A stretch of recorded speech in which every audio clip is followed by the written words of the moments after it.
بسم الله الرحمن الرحیم. د قوانینو صرف په سلسله کې دا زمونږه 15 نمبر سبق دی. ان شاء الله تعالی په دې درس کې به مونږه د اواعد قانون دا بیانو. د قانون خلاصه دا ده چې هر هغه کلمه چې د هغې په ابتدا کې دو متحرک واوونه جمع شي، نو په دغه دواړو واوونو کې لومبی واو دا په حمزې سره بدلول دا واجب او ضروري دي.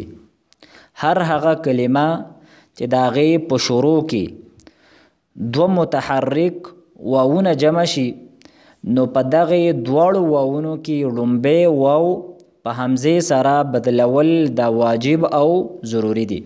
مثلا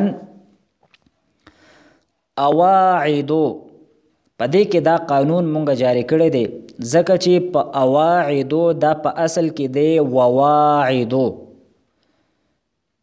نو تدې په ابتدا کې دو واوونه جمع شوي دي او دواړه واوونه متحرک دي، یعنی په دواړو باندې فتحې دي.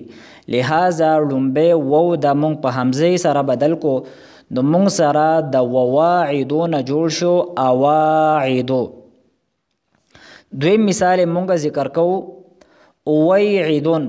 په اویعدون کې هم دا قانون مونږ جاری کړی دی، ځکه چې اویعدون دا په اصل کې دا ویعدون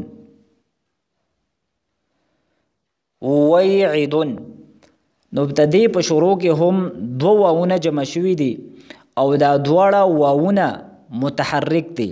لومبی واو دا مضموم دی او دا دویم واو دا مفتوح دی، او متحرک واو مونږ هغې ته وایو چې په هغې باندې زبر وي یا پې زیر وي یا پې پیش وي. نو دلته دواړه واوونه متحرک دي او د کلمې په ابتدا او په شروع کې دی. لہذا لومبی واو دا مونږ په حمزې سره بدل کو، نو مونږ سره د ویعدون نه جوړ شو ویعدون. نو د دې قانون حاصل او خلاصه دا شوه چې کله د کلمې په شروع کې دو واوونه جمع شي او دواړه واوونه دا متحرک وي، نو په دې دواړو واوونو کې کوم لومبی واو دی د دغې واو په حمزې سره بدلول دا واجب او ضروري دي. و آخر دعوانا ان الحمد لله رب العالمین.